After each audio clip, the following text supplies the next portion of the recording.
Por favor, si pueden ver. Muchas gracias. Empezaremos con nuestro siguiente objetivo específico. ¿Cuántos objetivos específicos ya hemos ido analizando? En principio hemos analizado el estudio de mercado, posteriormente el tamaño o la capacidad de producción, posteriormente la localización, la ubicación de nuestro proyecto y finalmente la organización del mismo. Ahora nos toca empezar a determinar el proceso como tal. ¿Cuál será el proceso productivo?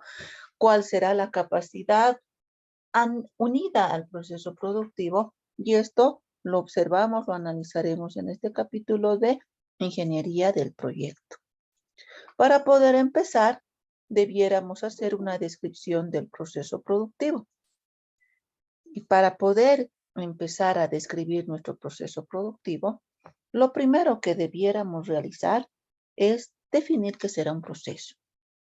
Podríamos entender que un proceso viene a ser aquel conjunto de actividades mediante las cuales se procede a la transformación de la materia prima en producto terminado.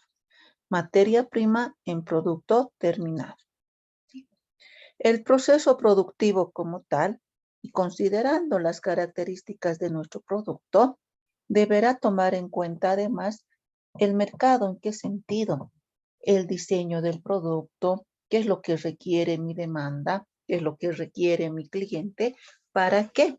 Para poder satisfacer el mismo. El proceso productivo como tal comienza ¿en qué punto? Tiene su punto de partida en el almacén de materia prima.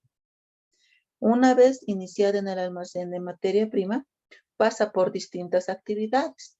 Y aquí voy a hacer y voy a distinguir el concepto de actividades, puesto que un proceso productivo tendrá operaciones, un proceso productivo tendrá transportes, un proceso productivo tendrá inspecciones y un proceso productivo tendrá los almacenamientos correspondientes. Entonces, necesito distinguir el nombre, el denominativo de cada una de las actividades. Así también podríamos señalar que este proceso productivo, esta cadena productiva, en términos de industria, debiera ser balanceada. ¿En qué sentido? Debiéramos tener todas las operaciones con una capacidad similar, de tal manera de no tener los famosos cuellos de botella. Si tenemos un proceso A, un proceso B, el proceso A bastante lento, con una unidad cada hora, y el proceso B con 5 unidades cada hora, entenderemos que el proceso B, perdón, la operación B va a tener pues un tiempo bastante improductivo porque va a estar en espera que la operación A vaya a entregarle producto. Tenemos que cuidar nosotros al momento de diseñar nuestro proceso productivo el balance de línea, que todas las operaciones tengan la misma capacidad, de manera de dar continuidad a nuestro proceso productivo, dar cierta fluidez. Dicho esta introducción, ¿cómo podríamos describir un proceso productivo?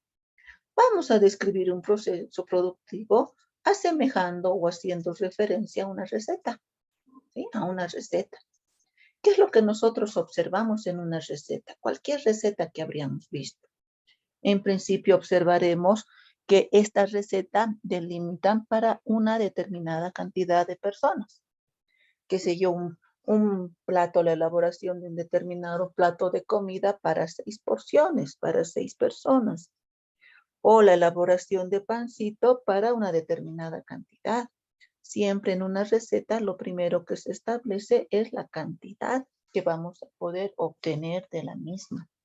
Porque en función a esta cantidad se determina la cantidad de materia prima que necesitamos para poder producir esa cantidad. Entonces, necesitamos definir cuánto vamos a producir y en función a ello vamos a definir la materia prima, materiales, insumos, vamos a necesitar. Es lo primero que tenemos al principio, ¿no? Denominamos receta de cocina para 6 unidades, para 6 personas. Y de ahí distinguimos o describimos lo que viene a ser la cantidad de materiales. Posteriormente, ¿qué se hace? En una receta cualquiera.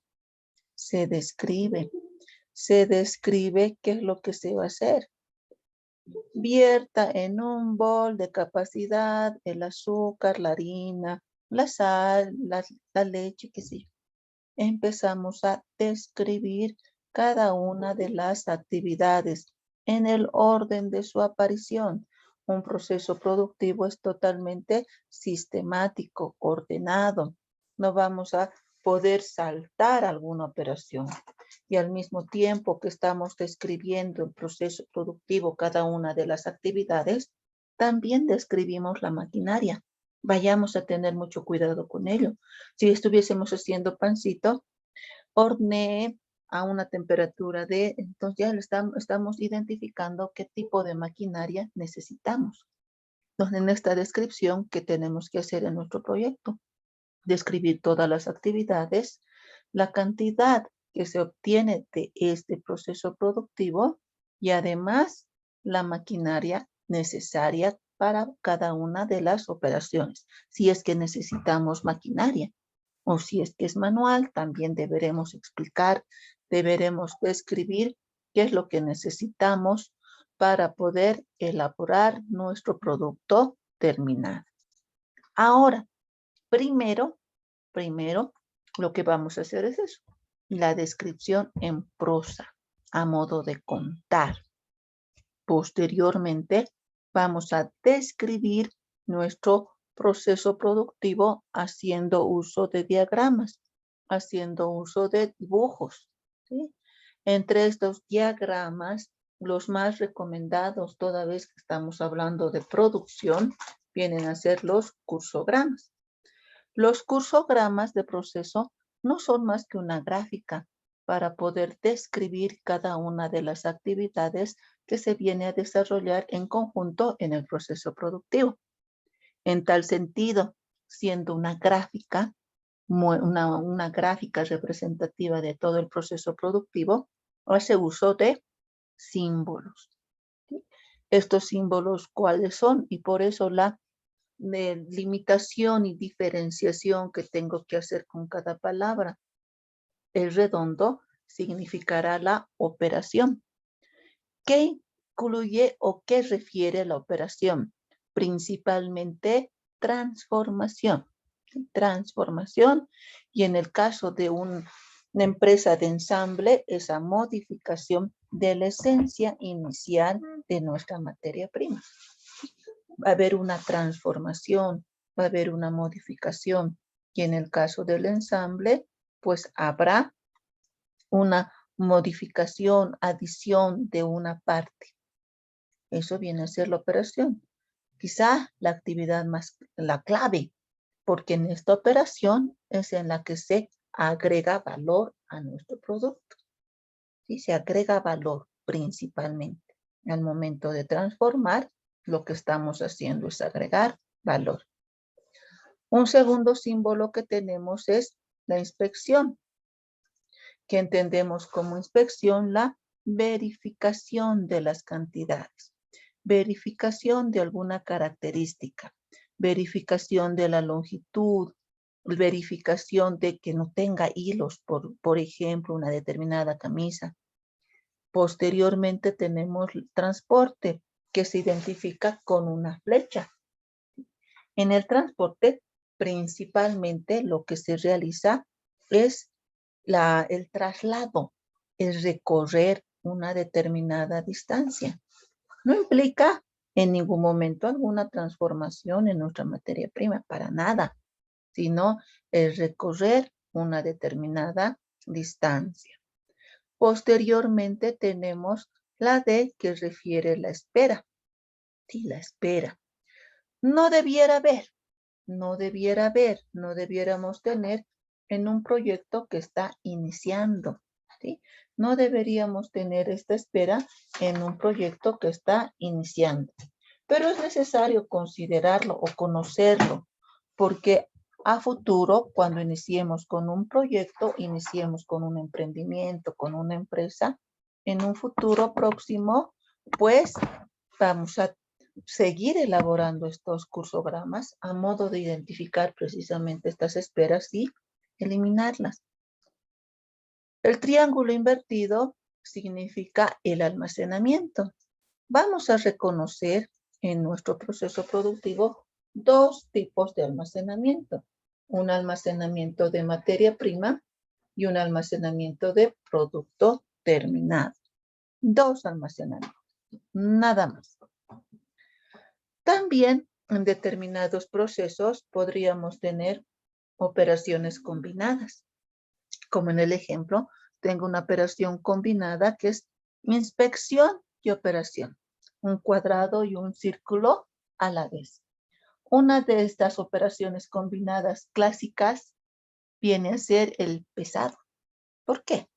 Porque al momento de pesar estamos modificando, si bien no la estructura como tal, pero sí de un todo a una parte, estamos quitando de un todo, de un quintal de harina a una parte que vamos a utilizar para el proceso productivo, y al momento de pesar estamos verificando que sea exactamente 5 kilos, imagino. Estamos haciendo una verificación, pero al mismo tiempo una operación. Es una de las operaciones combinadas. Por otro lado, tenemos otra operación combinada que se lo utiliza principalmente en industrias productoras de bebidas. El vino, por ejemplo. En el vino, la operación principal viene a ser la fermentación. Y la fermentación es una operación combinada. ¿Por qué? Porque al momento de almacenar, necesitamos, al momento de almacenar, ¿qué es lo que sucede con nuestra materia prima? Va transformándose, va fermentándose. Entonces, a medida que espera, estamos transformando la estructura, la esencia de nuestro producto. Lo mismo pasará en el yogur. En el yogur, para poder conseguir esa estructura, esa consistencia, lo que se hace es adicionar levadura, ¿no es cierto? Para ese proceso de fermentación. Yogur, vinos, cervezas, rones, tienen una operación importante que viene a ser esta combinada. La operación en sí con su almacenamiento. Operación, almacenamiento. Conociendo estos símbolos que vamos a utilizar en las gráficas o en los cursogramas que nos muestran el proceso productivo, empezaremos con el primer cursograma, que viene a ser el cursograma sinóptico. Como el nombre lo indica, es un cursograma resumen, en el cual nos mostrará todas las operaciones e inspecciones utilizadas en el proceso productivo. Solo operaciones de inspecciones, nada más. ¿Cuál es su forma de elaboración? Primero deberemos enlistar todas las operaciones e inspecciones que vayan apareciendo en el orden de la descripción del proceso productivo. Por eso es importante, en principio, tener una descripción en prosa. Y de ahí vamos a ir identificando cuáles son las operaciones y cuáles son las inspecciones. Enlistamos e identificamos la cadena principal, la línea principal, la línea o cadena principal a la cual se añadirán cada uno de los demás insumos. Por ejemplo, si hacemos, y siempre tomo este ejemplo que estimo todos conocemos, la elaboración del pan, la materia prima principal será pues la harina. Y a la harina se irá añadiendo cada uno de los insumos. Entonces identificamos la línea principal y la vamos a dibujar en el extremo superior derecho. Y a medida que cada uno de los insumos se vaya agregando, cada insumo formará una línea adicional al lado de la principal. pero a medida y en el orden que vayan agregándose. Si necesitamos alguna preparación para algún insumo, pues tendremos que señalar esas operaciones de preparación antes del ingreso a la línea principal. Por ejemplo, me imagino, tal vez para la levadura, en muchos casos lo que se hace es diluirla. Antes que ingrese a la operación principal del amasado mezclado de la harina, tendremos que diluirla y esa es una operación de preparación del insumo. Y eso va a ir apareciendo a manera que vayamos desarrollando. A ver, por ejemplo, voy a hacer el siguiente ejemplo de este ensamble de montaje o ensamble de un motor, de un rotor de interruptor. Es un ensamble. ¿Con qué finalidad? Con la finalidad de poder entender cuál es la estructura de un cursograma sinóptico. Podemos identificar 3 piezas. Cada una de estas piezas, a momento de ser ensambladas, deberán ser preparadas inicialmente. Entonces, lo primero que tenemos que hacer, identificando el diagrama, la estructura, la gráfica, en otras palabras, empezamos a enlistar cada una de las operaciones. Enlistamos cada una de las operaciones por cada pieza. Y en nuestro caso será pues todas las operaciones del proceso productivo en su conjunto. En mi ejemplo tengo las operaciones referidas al eje. Tengo las operaciones de la moldura de plástico, la pieza 2. Y tengo las operaciones del pernete de tope como tal, ¿sí? Son todas las operaciones necesarias para cada una de estas piezas. ¿Cuál es la base principal, la línea principal? Va a ser el eje sobre el cual se van a añadir, se van a ensamblar la pieza moldeada o el pernete de tope. Para nuestro caso, si fuese elaboración de un pancito, sería la harina. Si fuese la elaboración de una mermelada, por ejemplo, fuese la fruta, sobre a la cual se irán añadiendo cada uno de los insumos. Identificar todas las operaciones, qué es lo que tengo que hacer, graficar la línea principal, empezando en el extremo superior derecho, siempre por el derecho. No van a empezar por el izquierdo. Muchas veces he encontrado sus diagramas, cursogramas en los exámenes que aparecían en el derecho. No es correcto. Y puede estar muy bien identificada cada una de las operaciones, pero si invertimos la posición, ya no está bien. No está bien. Tenemos que empezar en el extremo superior izquierdo. Derecho. Y empezamos a graficar cada una de las operaciones o inspecciones que antes habríamos enlistado. Por ejemplo, la operación 1, el cepillado, la operación 2, cepillado, inspección 1, el verificado. Y estamos enumerando las operaciones e inspecciones a medida que vayan añadiéndose. ¿Qué es lo que me falta en este cursograma? En el lado izquierdo tengo el tiempo, punto muy importante de cada una de las operaciones e inspecciones. En el lado derecho deberé adicionar el nombre de la operación o de la inspección, utilizando la voz pasiva, el verbo pasivo. ¿Qué quiero decir? La operación 1 debiera ser cepillado, torneado, muescado, cortado. La terminación en ado, edo, ido, siempre y cuando el verbo también pueda tener esa terminación, tampoco no nos vamos a inventar palabras. En cuanto a la verificación, sería verificado, fresado, eliminado de rebaba. Estoy dibujando cada una de las operaciones e inspecciones hasta el momento que ingresará la segunda pieza en el orden que vayamos a utilizar o en el orden que vayamos a agregar. Si fuese la producción del pancito, aquí tendríamos la harina con todas sus preparaciones, el pesado, el tamizado. y después agregaremos quizá el azúcar, pero el azúcar no lo agregamos directamente porque tenemos que pesar. Posteriormente agregaremos quizá la sal y cada uno de los insumos vamos a ir añadiendo columnas al lado izquierdo, ¿sí? En el orden que vayan apareciendo. Para nuestro ejemplo, la pieza que se va a ensamblar al eje viene a ser la moldura de plástico. Y continuamos graficando las operaciones e inspecciones. ¿Con qué cuidado?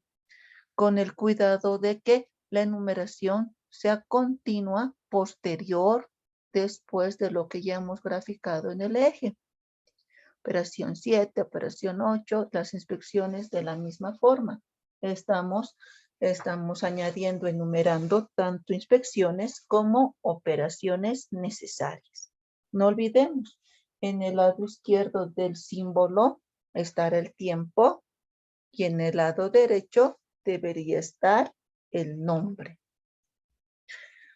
Una vez que hemos preparado esta moldura de plástico, se ha preparado para entrar al ensamble, tendremos que ingresará y se ensamblará. La operación 9 será el montado, será el ensamblado. De ahí ingresará la siguiente pieza, el pernete de tope. Este pernete de tope dará continuidad a cada una de las operaciones que en primera instancia he listado.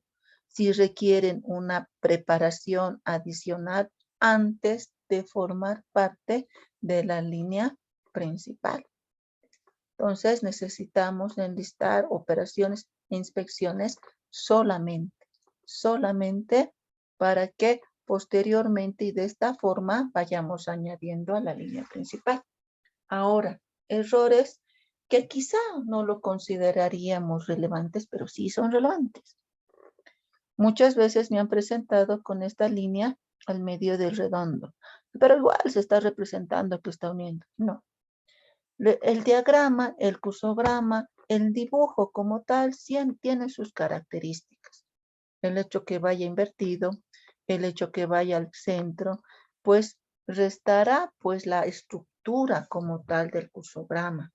Entonces deberemos respetar la estructura del cursograma, ¿sí? Mucho cuidado con ello al momento de realizar sus cursogramas en su proyecto. Una vez que hemos realizado el cursograma sinóptico, que nos muestra de manera resumida las operaciones e inspecciones, resumida pero total, ¿no? Ojo, total, todas las operaciones, todas las inspecciones de nuestro proceso productivo. Pasamos a elaborar el cursograma analítico. Este cursograma analítico, que se lo muestra a modo de cuadro, pues ya contendrá todas las actividades o símbolos necesarios para poder elaborar el producto final. Es decir, recorridos implicará transporte, verificaciones, inspecciones, absolutamente todas las actividades necesarias para realizar nuestro proceso productivo. Todas. ¿Cuál es su formato? El formato es a modo de cuadro, La parte superior se denomina carimbo o es el nombre del cursograma en el cual tenemos que identificar qué producto se está diagramando, cuál actividad, y siendo que estos cursogramas se los utiliza en la industria, se entiende que en la industria deberemos siempre mejorar nuestro proceso productivo, optimizar, producir, tener mayor productividad. Y para mejorar esta productividad se hace estudio de ingeniería de métodos, tiempos, movimientos, identificar quizás algunas operaciones que no sean necesarias, identificar tiempos improductivos. Por eso tenemos un método actual y un método propuesto al momento de elaborar los cursogramas. Nosotros en el proyecto, en el sentido de que estamos empezando con una empresa, pues no vamos a utilizar un método actual propuesto. Va a ser el primero, el actual. ¿Sí?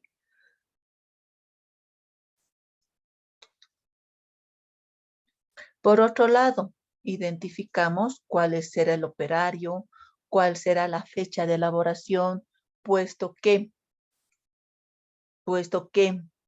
no vamos a realizar una sola vez nuestro diagrama, lo tenemos que realizar a menudo, periódicamente, a medida de mejorar y optimizar tiempos y movimientos.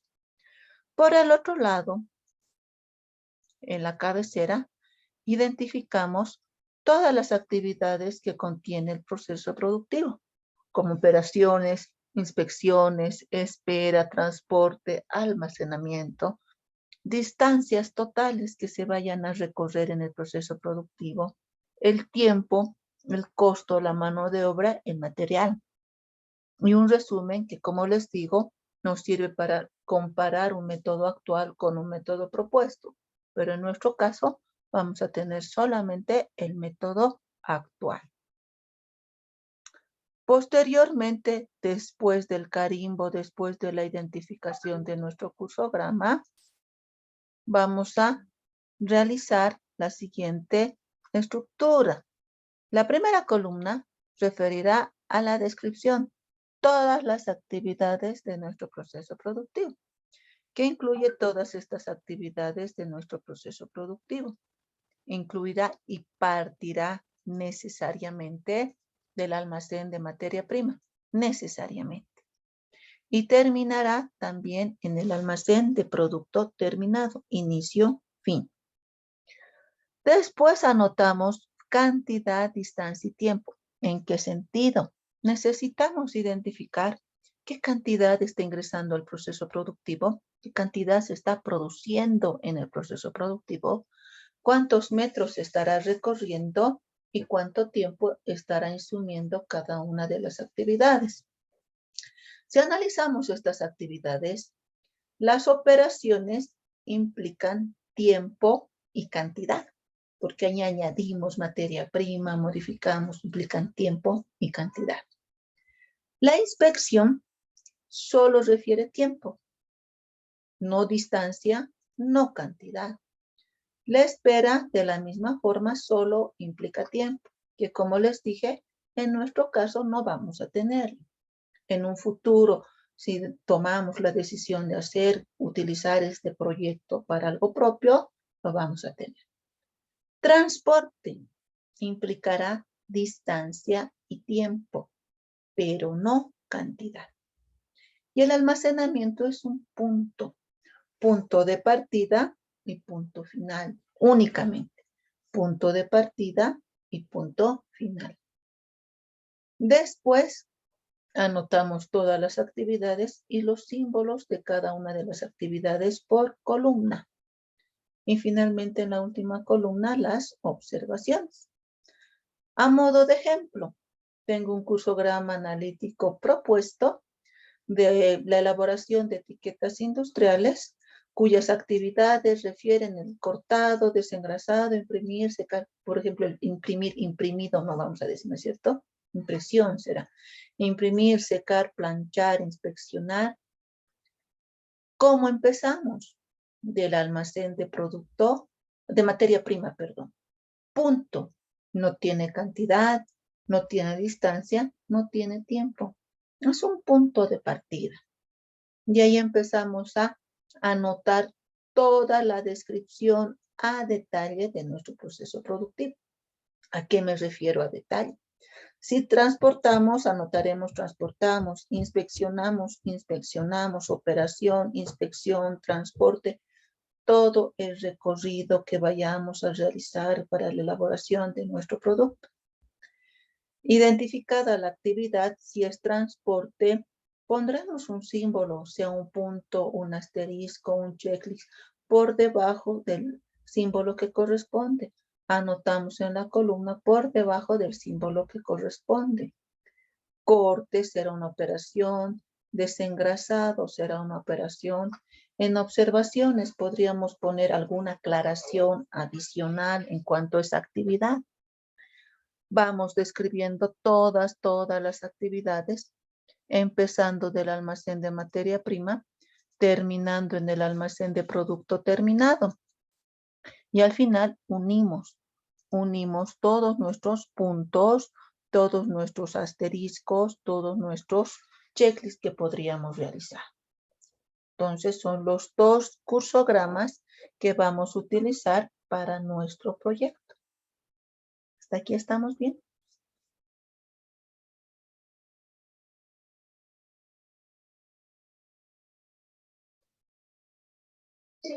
Sí. Muy bien. Entonces, primer punto de la ingeniería del proyecto, descripción del proceso productivo. Segundo punto, descripción del producto. Pero ojo, esta descripción del producto ya la habríamos realizado ¿dónde? En el estudio de mercado. En el estudio de mercado. ¿Qué se hace en esta descripción del producto? Vamos a reiterar, quizá de manera resumida, cuál la descripción de nuestro producto, la identificación tanto de sus características físicas como químicas, cuál su diseño, tanto funcional, industrial y de fabricación para nuestro producto.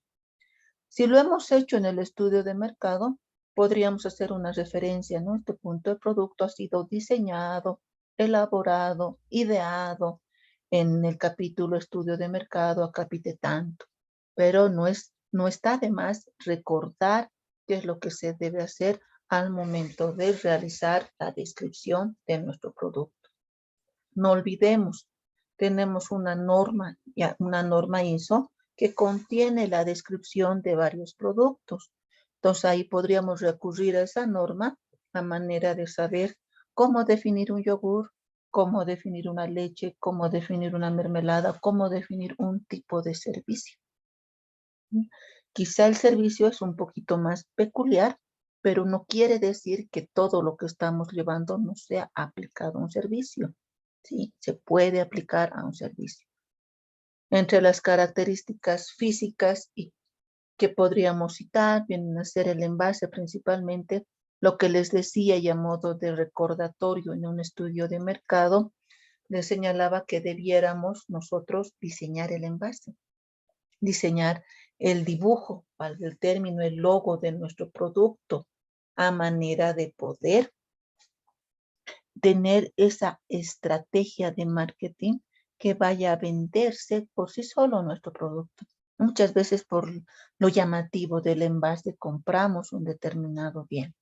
Tenemos que tener ese criterio y nosotros, todos nosotros que somos ingenieros, pues más aún, ¿no es cierto? Vamos a hacer, valga el término, funcionar nuestro ingenio para poder idear un tipo de producto.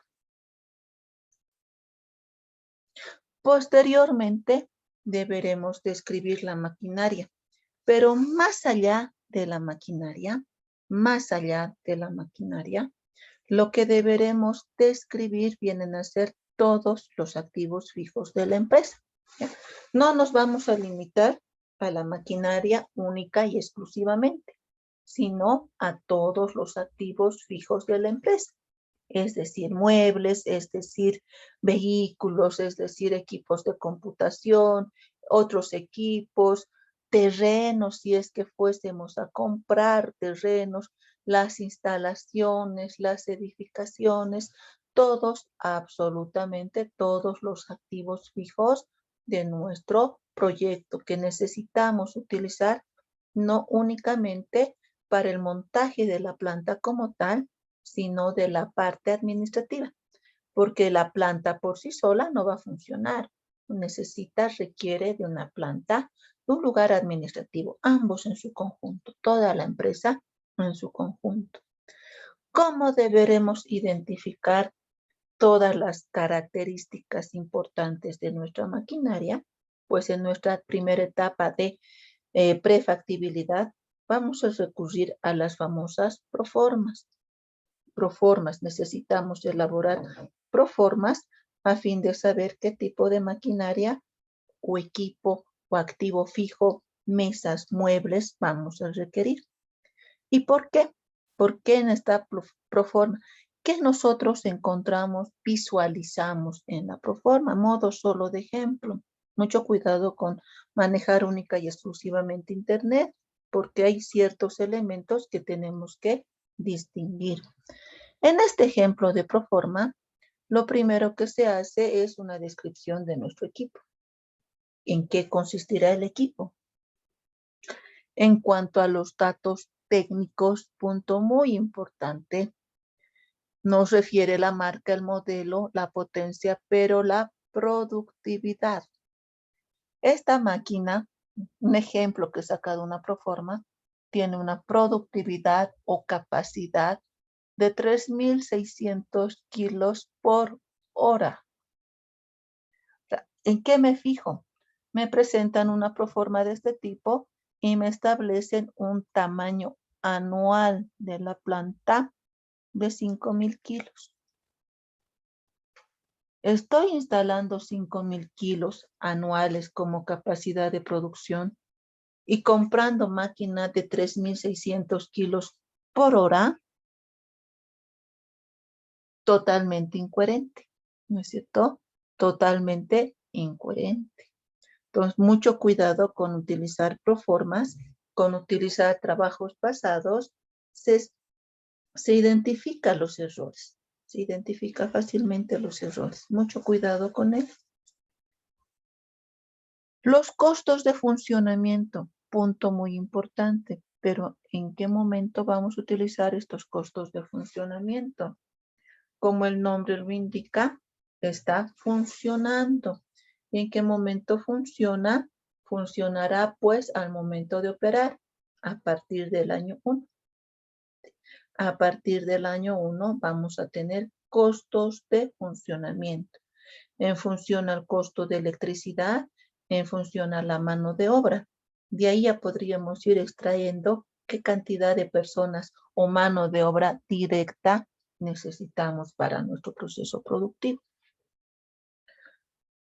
Las recomendaciones, bueno, lo que necesitamos, el cuidado de nuestra maquinaria, pero un punto en este momento trascendental, además de los costos, viene a ser el valor de la maquinaria. ¿Cuánto vale mi maquinaria? Que para mi ejemplo es $14,855. ¿Por qué? Porque este valor, este costo aproximado de la maquinaria, se constituye en la inversión. Inversión en maquinaria. Vamos a comprar nuestros activos fijos cuando el año 0.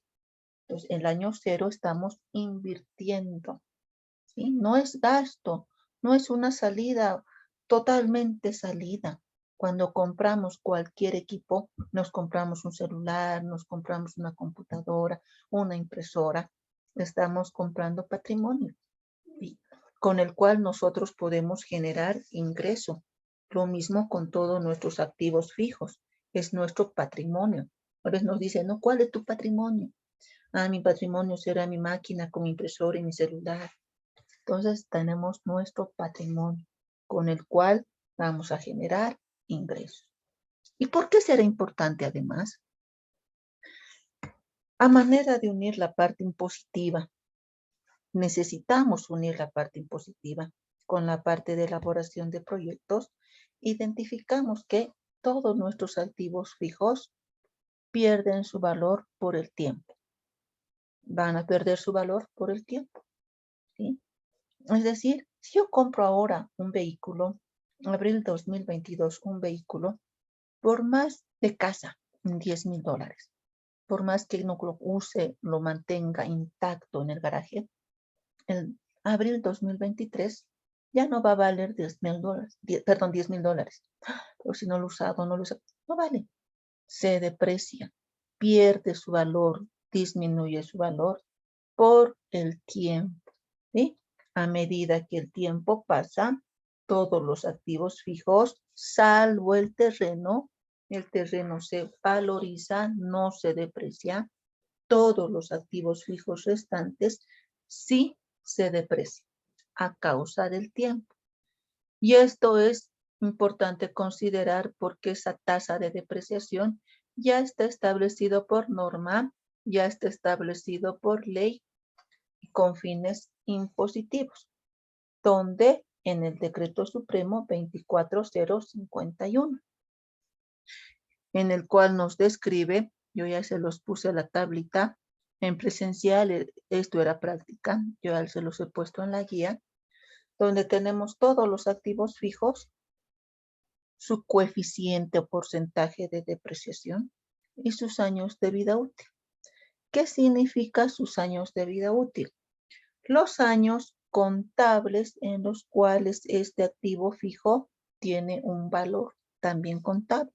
Por ejemplo, los vehículos. Me dicen los vehículos se van a depreciar en 5 años. ¿Qué quiere decir? Contablemente el año 5 este vehículo no tiene valor. Ah, pero me dirán, pero yo lo voy a seguir usando. Sí, pueden seguir usándolo.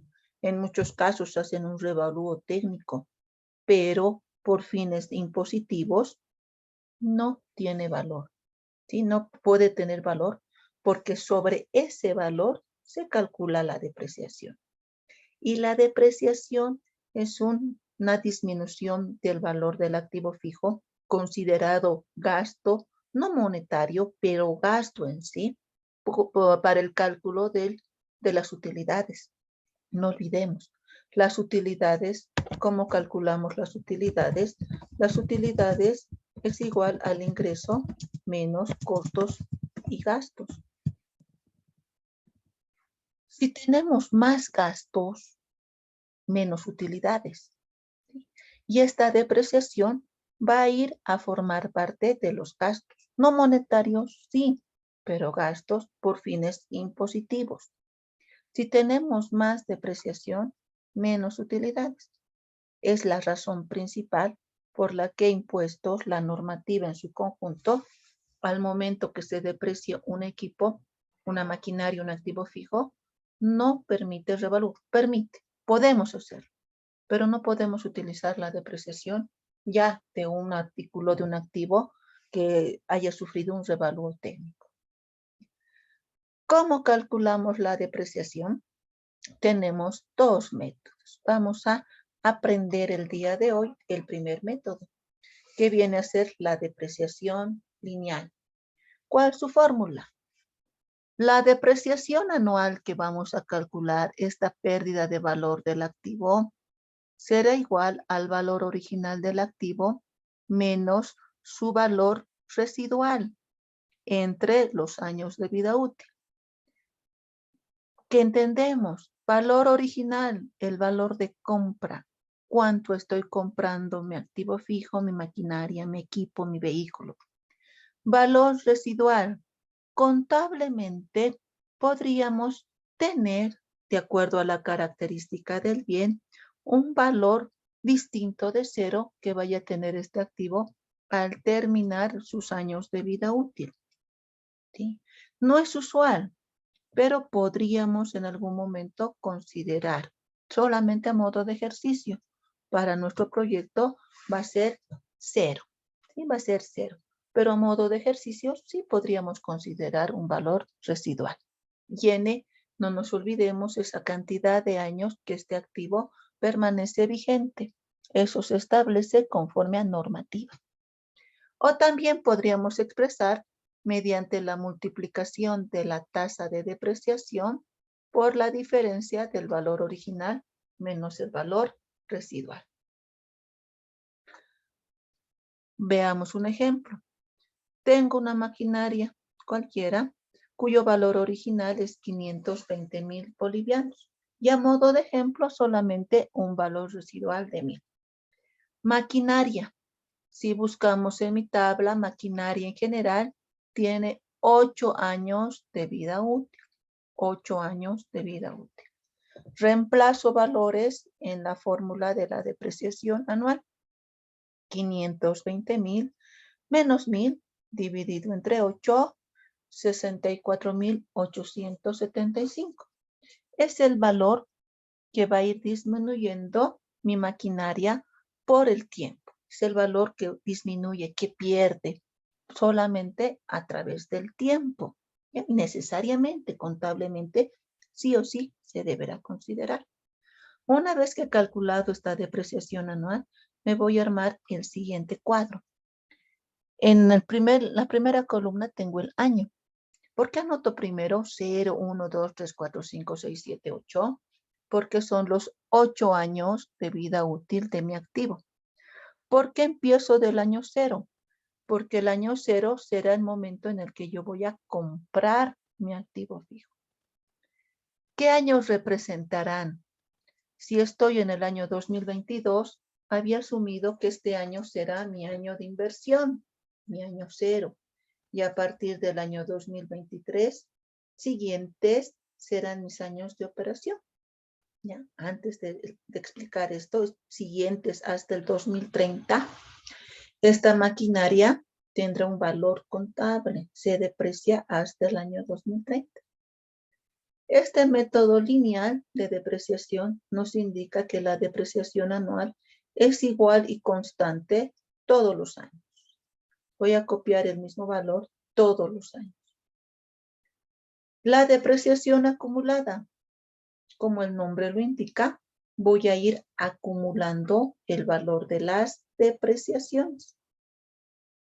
El primer valor será 64,875 y voy a ir agregando ¿qué? La depreciación anual. Entonces estoy acumulando la depreciación anual. El último año de vida útil de mi proyecto, el último valor, la depreciación acumulada última del último año, en este caso el año 8, es de 519,000, será igual pues al valor original menos el valor residual. Es la verificación que tengo que hacer con la depreciación acumulada. En el caso que el valor residual sea 0, este último valor que está en verde debiera ser exactamente igual al valor original. Ahí podríamos distinguir, verificar si estamos realizando bien o no nuestros cálculos. La siguiente columna, valor en libros. ¿Qué indica este valor en libros?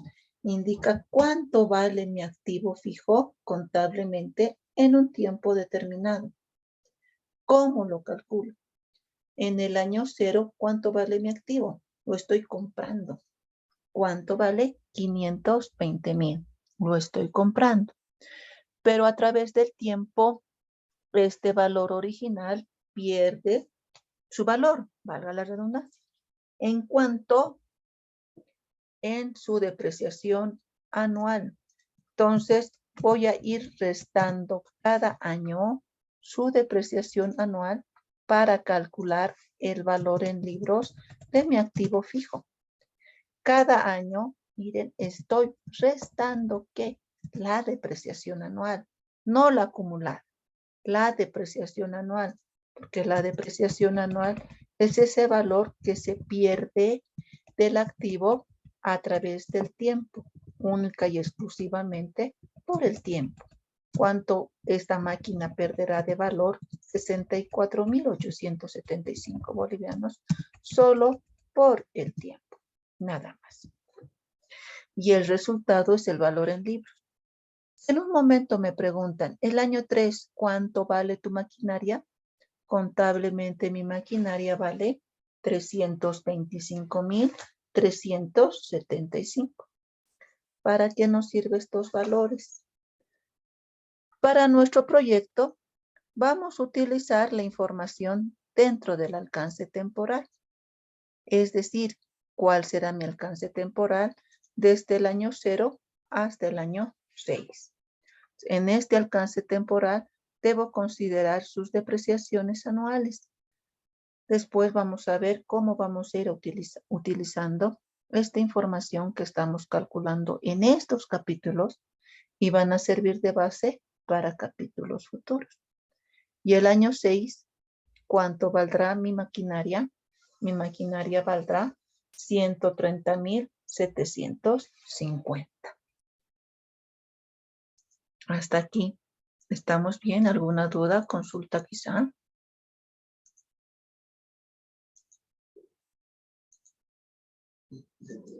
¿Sí?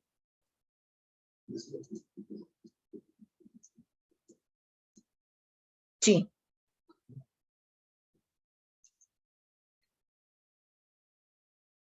El incremento es una valoración que se realiza en función a la inflación y demás, pero para el proyecto no vamos a considerar eso. Si compraríamos terrenos, vamos a suponer que el terreno mínimamente mantiene su valor. No se va a depreciar, mínimamente va a mantener su valor, vamos a suponer ello. En la vida real, este incremento puede estar dado por varios factores, por el valor de la inflación, por el incremento del sector como tal, por el incremento o el análisis de tal vez el sector de la construcción. Son varios factores que podrían influir al momento de incrementar el valor del terreno, pero podríamos limitarnos en un porcentaje de la inflación, mínimamente de la inflación, que vaya incrementando su valor.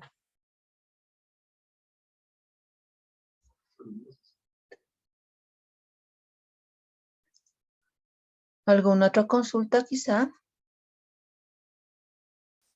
Bueno, voy a aprovechar para informarles. He averiguado conforme a la resolución que ha salido en cuanto a exámenes presenciales. Voy a optar por la virtualidad. Nuevamente vamos a dar nuestro examen parcial. Tenemos parcial y final.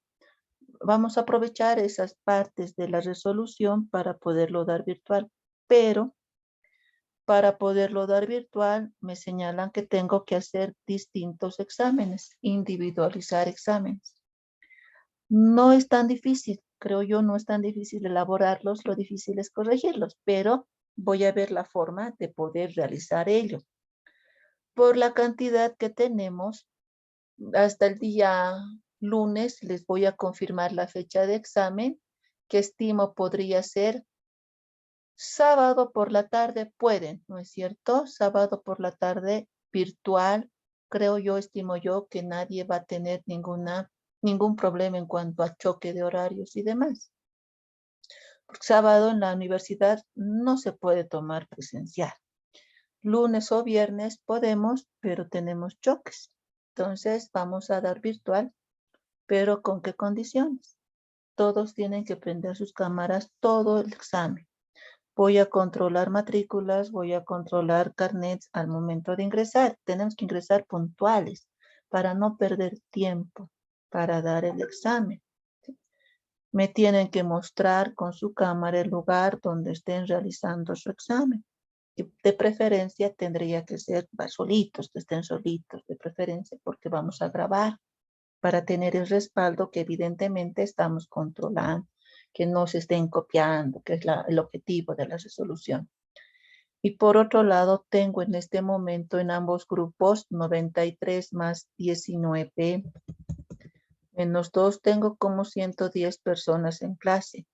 Más o menos ese promedio tengo todas las clases. Pero en el Classroom tengo ¿cuántas personas? Tengo 213 personas. Entonces, ¿qué voy a hacer? Las personas que no tienen ninguna presentación de ninguna actividad, automáticamente voy a ir eliminando. Tengo Aguilar Hernán, tengo Álvaro Quispe, tengo Génesis Baltasar, Brian Natés, tengo varias personas, Camilo Halcón, Andrés Carrión, tengo varias personas que no tienen una sola entrega. Entenderé que no están inscritos, que no están participando. Ya me pasaron las listas, todo lo que viene a ser química, todos los programas de química, voy a ir depurando el Classroom. Si no hay ninguna entrega, ninguna presentación, automáticamente voy a eliminar, porque la asignación de los exámenes tengo que hacerlo por esta plataforma Classroom. Entonces, mucho cuidado. Si hay alguna persona que sí esté asistiendo a clases, pero no tiene ninguna presentación, algo entregue, alguna práctica entregue. Tengo muchas personas, 213 personas en una plataforma, imposible. ¿Sí? Y eso corroborando también con lo que ya me han mandado las listas de su carrera. ¿Estamos de acuerdo?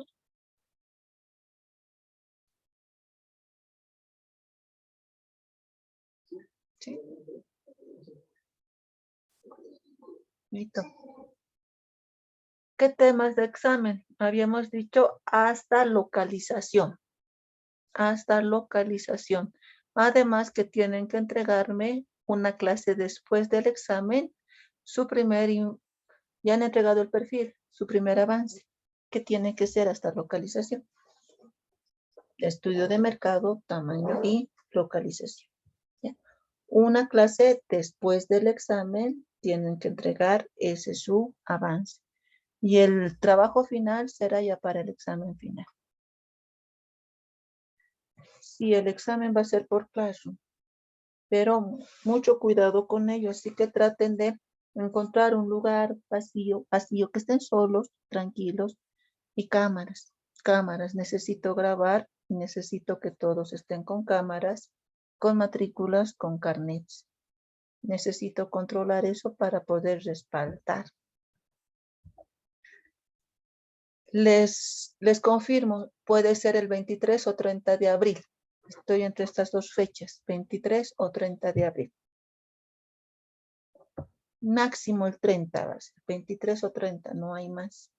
A las 6 de la tarde.